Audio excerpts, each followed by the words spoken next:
Durant l'audience qui se tenait ce vendredi devant le tribunal de grande instance de Nanterre, l'avocat de Laetitia Hallyday a expliqué à la cour les raisons pour lesquelles sa cliente a choisi de ne pas se séparer de sa villa de Saint-Barthélemy. À la mort de Johnny Hallyday, de nombreuses rumeurs ont couru selon lesquelles Laetitia Hallyday s'apprêtait à revendre une partie des propriétés de son mari, dont la villa Jadzy sur l'île paradisiaque de Saint-Barthélemy. Ce vendredi, alors que l'avocat de la veuve était opposé à ceux de David et Laura Smet devant le tribunal de grande instance de Nanterre, Miami Raslani a fait savoir que sa cliente ne souhaitait en aucun cas se séparer de la demeure portant le nom de la plus âgée de ses deux filles. C'est là-bas qu'elle va se recueillir sur la tombe de Johnny Hallyday, a-t-il alors indiqué.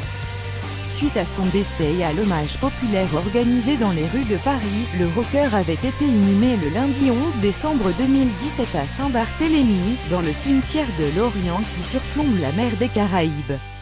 Hors de question, donc, pour Laetitia Hallyday de se séparer ainsi de ce bout de son histoire. Non seulement la mère de famille compte conserver un pied-à-terre sur l'île afin de pouvoir venir se recueillir quand elle le souhaite sur le tombe de son mari, mais il ne faut pas oublier non plus que cette demeure enferme de très nombreux souvenirs pour la mère des petites Jade et Joy. C'est ici que la petite famille a partagé certains de ses plus beaux moments de complicité. Jade et Joy y ont célébré leurs anniversaires, Johnny s'y est amusé avec elles et c'est encore là que le couple aimait inviter ses plus proches amis afin de se ressourcer. Assez d'arguments, déjà, pour convaincre Laetitia Hallyday de ne pas vendre ce bien immobilier. D'autant que ce foyer construit de plus de 500 mètres carrés a été construit dès 2006 sur demande express de Johnny Hallyday. Le rocker l'avait alors appelé du nom de sa fille Jade, adoptée 2 ans auparavant. En septembre 2017, une partie de la villa a malheureusement été endommagée par l'ouragan Irma.